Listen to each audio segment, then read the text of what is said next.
कि 90, 95, 96% बागवान जानकारी के अभाव में है, जिसकी वजह से ये जो प्रोडक्शन है उसके ऊपर में बहुत बड़ा धक्का लगा है। प्रूनिंग सिस्टम को ठीक करने की जरूरत है। जो प्लांट पुराने हो गए हैं उनको वापस से प्रोडक्टिविटी के ऊपर लाना पड़ेगा। उपजाऊ मिट्टी कहलाती है, तो इसमें जो है इसको उपजाऊ बनाने में जीवामृत का बड़ा रोल है। इस बायो फर्टिलाइजर को जो है घर पे ही किसान तैयार कर सकते हैं। किस ऊंचाई पर कौन कौन सी वैरायटी हमें लगानी चाहिए और किस प्रकार? जी देखिए, ये प्रश्न जो है इसको लेकर के बागवान भाई बहुत कंफ्यूज रहते हैं और लगभग सभी बागवानों के माइंड में ये चीज है कि कौन सी वैरायटी हाइट में लगानी चाहिए। लेकिन उस बीमे को फ्लावर तक पहुंचने में 7 स्टेजेस से गुजरना होता है। तो वो 7 स्टेजेस जो है फ्लावरिंग से पहले तक पहुंचती है। नाइट्रोजन, मैग्नीशियम, बोरोन और जिंक, ये 3 ऐसे न्यूट्रिएंट्स है। 3 माइक्रो न्यूट्रिएंट्स और एक मैक्रो न्यूट्रिएंट है, नाइट्रोजन है। तो ये कुल मिलाकर के 4 न्यूट्रिएंट है जो पौधे को जो है जरूरी है। देखिए, वुली एप्पल एफिड जो है एक ऐसा कीट है जो सकिंग पेस्ट है, जो पौधे का जो सैप है, जो जिसको ब्लड भी कहा जाता है, पौधे का ब्लड है ये मान के चल सकते हैं। तो उस सैप को वो सक करता है, उसको वो चूसता है। जो जंगली पेड़ है, चीड़ है या दियार है या देवदार है, उसका जो सैप है, जिसको हमारे यहाँ लोकल लैंग्वेज में खलजा कहते हैं, उसको जो है उस सैप का यूज किया जा सकता है। तने में मिट्टी से लगभग 6-8 इंच ऊपर पौधे का जो भोजन है वो कार्बोहाइड्रेट है, जो कि पत्ते के ऊपर फोटोसिंथेसिस या प्रकाश संश्लेषण क्रिया के द्वारा तैयार होता है। और जो ये न्यूट्रिएंट्स हैं, ये तो हम ये कह सकते हैं कि ये मसाले हैं पेड़ के। सबसे जरूरी चीज कार्बोहाइड्रेट की आती है, सनलाइट की आती है। तो सनलाइट ताकि पौधे के ऊपर में सही से आए, इसका जो है ध्यान बागवान भाइयों को रखना चाहिए। बागवान भाइयों को नई वैरायटीज, जो पैसा देने वाली वैरायटीज है, उनकी तरफ जाना चाहिए। नमस्कार, आप देख रहे हैं लाइफ टाइम्स टीवी। मेरा नाम है अमित पुंडीर। एक कहावत तो आपने सुनी होगी कि किसानों को हमारे हिंदुस्तान की रीढ़ की हड्डी कहा जाता है। और अब हम भी आपकी एक मुलाकात एक बहुत ही हिमाचल प्रदेश के प्रगतिशील किसान जीतू चौहान जी के साथ करवाने वाले हैं। सर, सबसे पहले तो आपका लाइफ टाइम्स टीवी में बहुत बहुत वेलकम है, स्वागत है। उर्दू में कहें तो इस्तकबाल है। कैसे हैं आप? बहुत बढ़िया, thank you so much Amit ji, हमें लाइफ टाइम्स टीवी के दर्शकों के साथ रूबरू करवाने के लिए थैंक यू। सर, बात करें सेब सीजन की, तो पहले भी पीक पर था। अब जो सेब सीजन है हिमाचल प्रदेश में एंडिंग की तरफ आ चुका है। आपसे जानना चाहेंगे कि आपके हिसाब से इस बार का जो सेब सीजन है वो कैसा रहा? देखिए, प्रोडक्शन में कमी आई है, इस बार काफी कम हुआ है सेब तो, लेकिन प्राइस लगभग ठीक ही रहा है, अच्छा रहा है। तो कुल मिलाकर के दरमियानी सा सीजन कह सकते हैं। जिन्होंने क्वालिटी तैयार की, जो ऑलरेडी आगे बढ़ चुके हैं, नई टेक्नोलॉजीज की तरफ जा रहे हैं, जिन्होंने नई वैरायटीज लगाई हैं, जिन्होंने ध्यान दिया है, एक्चुअली अपने आप को मॉडर्नाइज किया है, तो वो अच्छा पैसा इस बार बना पाए हैं। हाँ, जो अभी भी पिछले पुराने जो ट्रेडिशनल सिस्टम के अंदर ही है, उनको जरूर इस बार कुछ नुकसान देखने को मिला होगा। जी, सरकार ने जो इस बार फैसला लिया कि कॉटन के हिसाब से ही सेब बेचना है, वो कहाँ किस हद तक आपके हिसाब से जायज था? देखिए, ये जरूरत थी कि छोटे बॉक्स के अंदर में पैकिंग हो, एक स्टैंडर्ड सिस्टम बनाया जाए, यूनिवर्सल सिस्टम जो पैकेजिंग का है उसकी तरफ जाया जाए। ये जरूरत थी, समय की मांग थी और इम्प्लीमेंट भी होना शुरू हो गया है। हाँ, थोड़ी सी खबरें कहीं से आई हैं ऐसी कि कुछ लोगों ने थोड़ा ज्यादा भी बढ़ा है, लेकिन फिर भी हम ये कहेंगे कि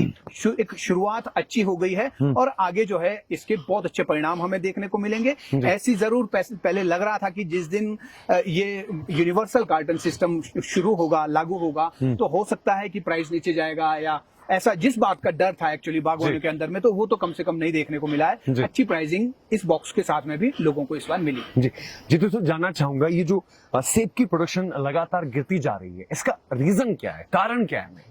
जी देखिए, सेब का जो पौधा है उसकी टेंडेंसी है, उसका नेचर है कि उस प्लांट की जब एज आगे बढ़ती है तो वो क्रॉप को जो है बाहर की तरफ को धकेलता है। सेंट्रल लीडर जो होता है, जिसको तने से ऊपर को जो भाग है, वहां से बाहर की तरफ को क्रॉप धकेलता है प्लांट, और उसमें जो है अंदर की जो कैनोपी है, लगभग 25-30% जो कैनोपी है, उसके ऊपर जो है फ्रूट नहीं आता है। हाँ, जिस बागवान को नॉलेज होगा, जो उसको संभाल पाएगा, जो ट्रेनिंग उस तरह से, प्रूनिंग इस तरह से करे कि उसको जो है बाहर ना जाने दे, फ्रूट को जो है वहां पर रखे जो, तो उससे जो है प्रोडक्टिविटी के ऊपर में उतना असर नहीं आएगा। वो अच्छी प्रोडक्टिविटी ले सकता है प्लांट को एज होने पर भी। लेकिन जानकारी के अभाव के कारण बहुत सारे बागवान भाई, हम ये कह सकते हैं कि 90, 95, 96% बागवान जानकारी के अभाव में है, जिसकी वजह से ये जो प्रोडक्शन है उसके ऊपर में बहुत बड़ा धक्का लगा है।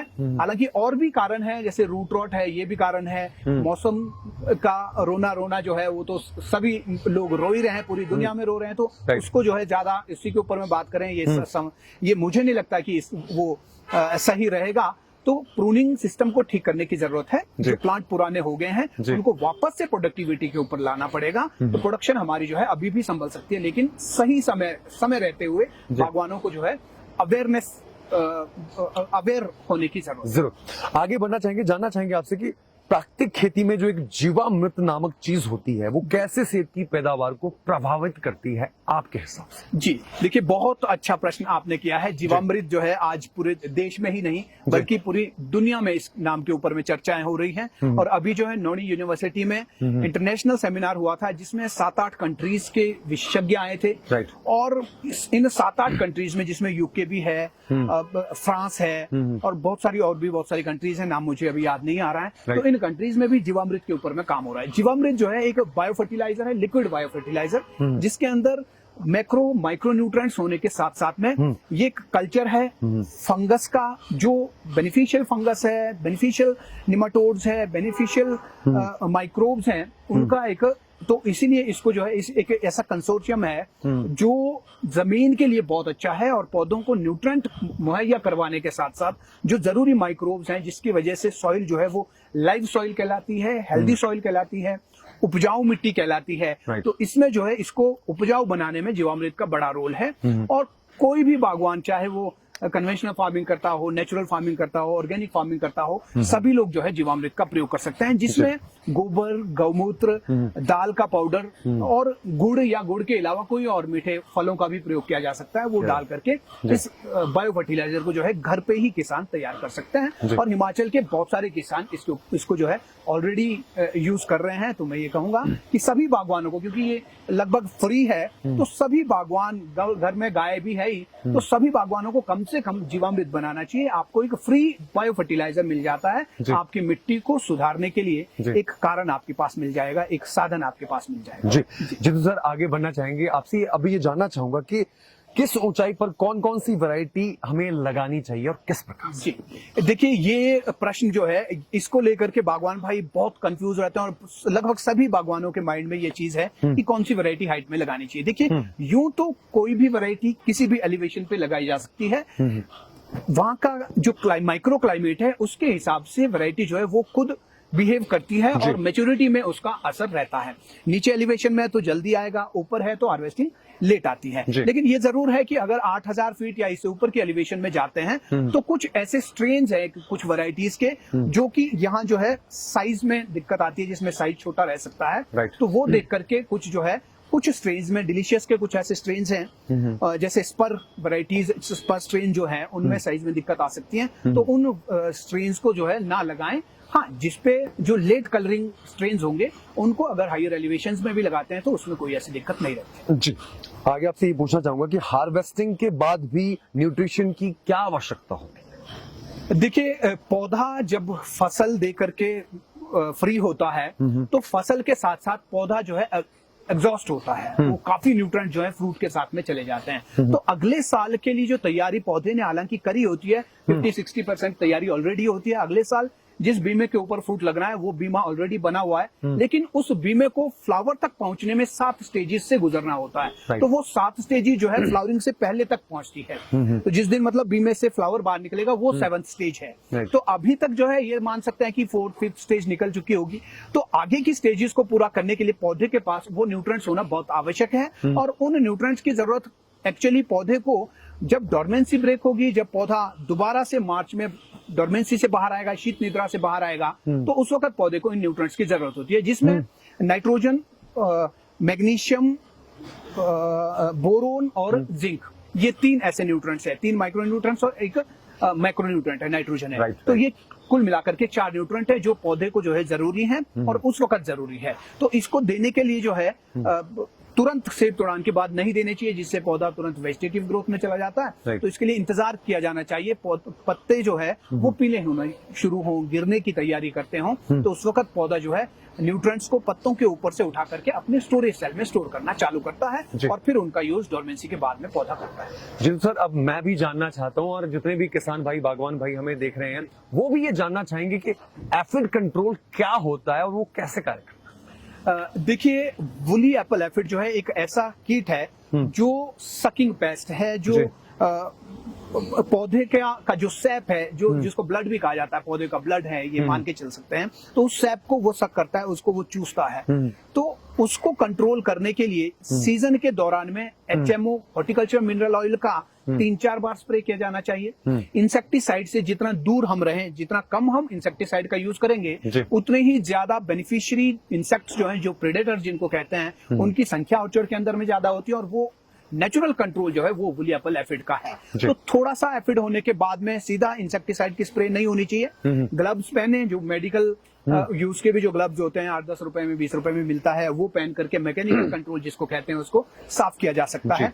अगर इंसेक्टिसाइड यूज ही करना है तो हार्वेस्टिंग के बाद में इंसेक्टिसाइड, वो भी सिस्टमिक इंसेक्टिसाइड का यूज किया जा सकता है। लेकिन मैं ये कहूंगा कि सिस्टमिक इंसेक्टिसाइड का या इंसेक्टिसाइड का यूज ना करके आजकल जो है जो जंगली पेड़ है, चीड़ है या दियार है या देवदार है, उसका जो सैप है, जिसको हमारे यहाँ लोकल लैंग्वेज में खलजा कहते हैं, उसको जो है उस सैप का यूज किया जा सकता है। तने में मिट्टी से लगभग 6-8 इंच ऊपर उसकी एक लेयर अगर लगा देते हैं 4 इंच चौड़ी, तो उससे क्या होगा कि जो छोटे है निम्फ स्टेज जो होती है वुली एफिड की, छोटे साइज का जो होगा, कम उम्र का जो कीट होगा, वो जो है तने के द्वारा, तने से जो है नीचे उतरता है और मिट्टी में सर्दियों में वो अपना समय निकालता है। बाहर रहेगा तो ठंड से मर जाएगा, तो वो जो है उसके जो सैप है, चिपकने वाला पदार्थ है, वहां पर उनका ट्रैपिंग हो जाएगी। तो वो ट्रैप का काम करता है। नेचुरल भी है, आसान भी है, सस्ता भी है। अपने आसपास के जंगल से सैप ला करके उसको जो है उसकी पेस्टिंग जो है तने के ऊपर में की जा सकती है।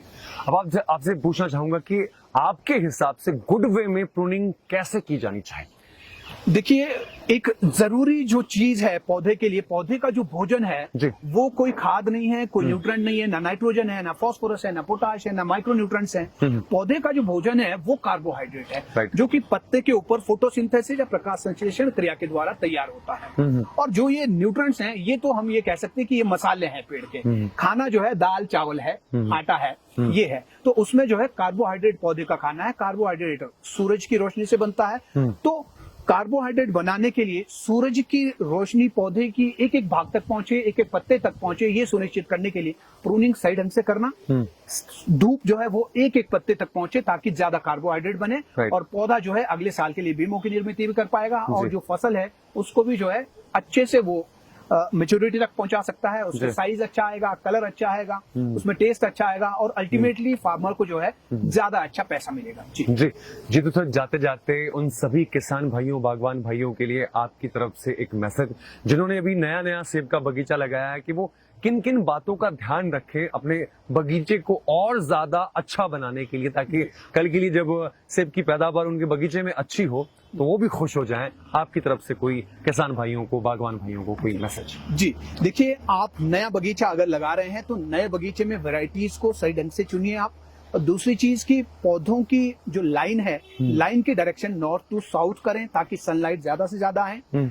रोज के बीच में एक प्रॉपर डिस्टेंस दिया जाना चाहिए। पौधे की हाइट आपको कितनी लेकर के जानी है, उतनी ही ±1 और 2 फीट, इतना जो है आपको 2 रोज के बीच में कम से कम डिस्टेंस जरूर देना चाहिए। और पौधे को शुरू से ही स्लोली, बहुत ज्यादा रैपिड ग्रोथ नहीं लेनी चाहिए ताकि इंसेक्ट्स का कंट्रोल रहे, इंसेक्ट का ज्यादा प्रभाव ना रहे, आक्रमण ना रहे। तो इसलिए थोड़ी सी स्लो ग्रोथ के साथ में पौधे को बढ़ाएं और पौधे की ट्रेनिंग जो है शुरू से ही इस तरह से करें कि उसके ऊपर नंबर ऑफ ब्रांचेस बढ़े और उनका जो एंगल है, वर्टिकल जो उसकी सिचुएशन स्थिति है, वो वर्टिकल पॉइंट जो है वो उनका सबका अलग अलग रहे ताकि एक दूसरे के ऊपर ब्रांचेस जो है वो छाया ना बनाए। तो सबसे जरूरी चीज कार्बोहाइड्रेट की आती है, सनलाइट की आती है। तो सनलाइट ताकि पौधे के ऊपर में सही से आए, इसका जो है ध्यान बागवान भाइयों को रखना चाहिए। नए बगीचे में वैरायटी कौन सी लगानी चाहिए आपके हिसाब से?